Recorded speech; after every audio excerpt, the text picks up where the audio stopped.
I've realized that we need to take it back to basics. So I'm gonna do a skincare basics series where I take you through every step of the skincare process and give you a primer of everything you need to know about it. Starting with cleansing.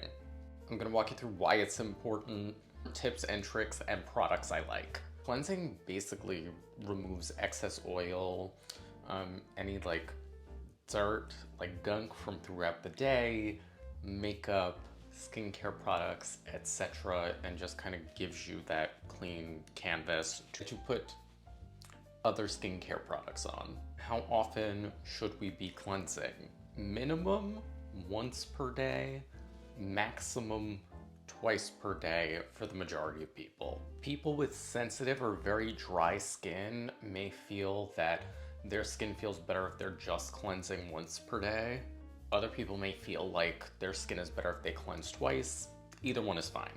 For those that cleanse once per day, I usually recommend cleansing at night and then in the morning just doing a rinse with plain water. The basic idea of cleansing is that we're removing things from the skin by two methods. Both of those methods put whatever we're trying to get off of the skin into solution, i.e. we're trying to suspend those things in water, and that water is getting washed off and rinsed down the drain. Some of the stuff we're trying to remove is water soluble, so just putting water on it will put it into solution. And for the things that aren't, there are generally surfactants in cleansers. What surfactants are molecules that can attach to those substances that are not dissolvable in water and allow them to be put into solution with that water so that they get washed away. That's like the primary method of almost all cleansing. There are two big categories of cleansers on the market right now: water-based cleansers and oil-based cleansers. Either one could be used on their own. However, there are many proponents of this double cleansing method where you use an oil-based cleanser followed by a water-based cleanser.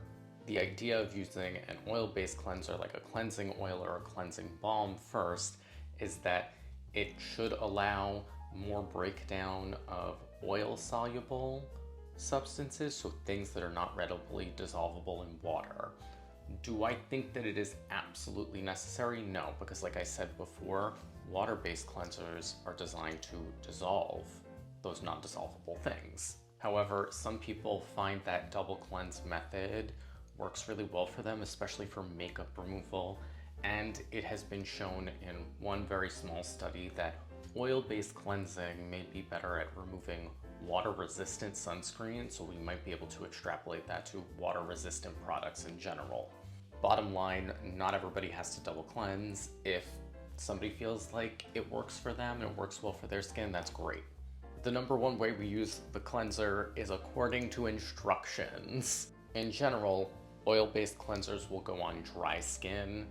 You are going to massage them, and before taking them off, you want to emulsify. You want to add some water so that you're starting to suspend everything in that oil-based solution that you're making in water.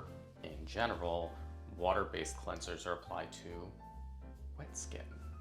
For either, I say generally you want to massage for 30 to 60 seconds before rinsing. Oil-based cleansers come in a few different varieties. Here are some that I like.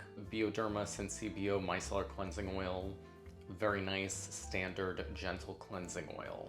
Another cleansing oil that I really like is the Naturium Camellia Creamy Cleansing Oil. It's more like a gel-like consistency that's easier to work with than most cleansing oils. I tend to break down cleansing balms into a few types.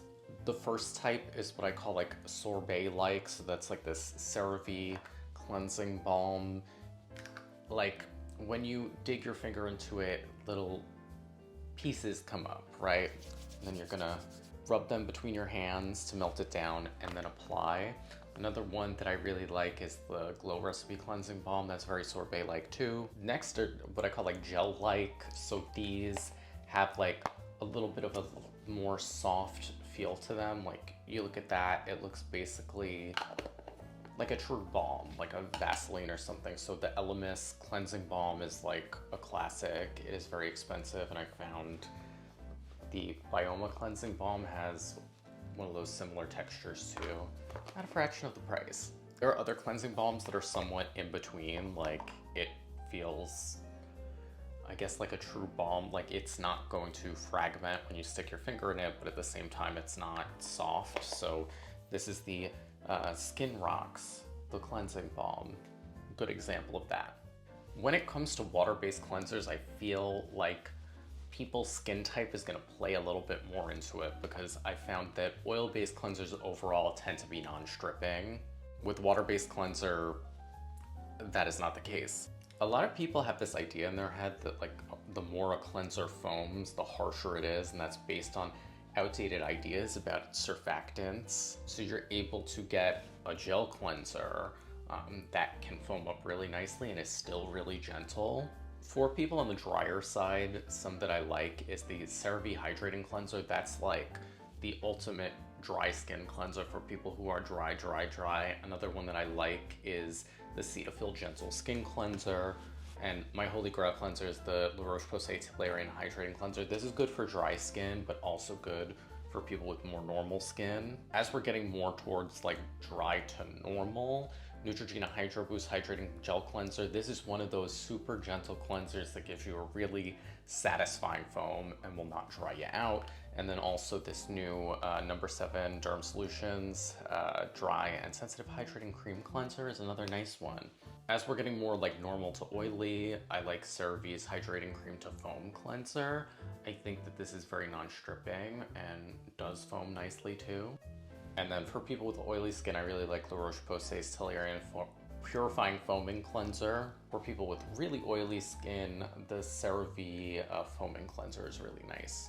Another category of cleansers that I didn't talk about is micellar waters. These are essentially surfactant in a solution, a water-based solution, and the way that they work is you put them on a cotton pad, hopefully a reusable one, swipe them across the face, and the surfactants are able to capture anything that you're trying to cleanse off. These are designed to not be rinsed off.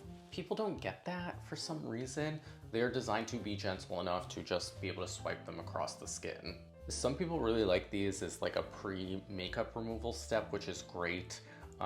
If people want a gentle cleanse in the AM, this is a good option too. And I often say, if you want a last ditch thing to keep in your nightstand, if you know you're not gonna make it to the bathroom to remove your makeup, this is a great option. This, some cotton rounds, moisturizer, and you're set.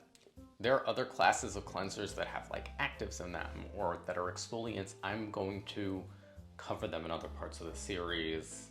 What questions do you have about cleansing? Let me know in the comments.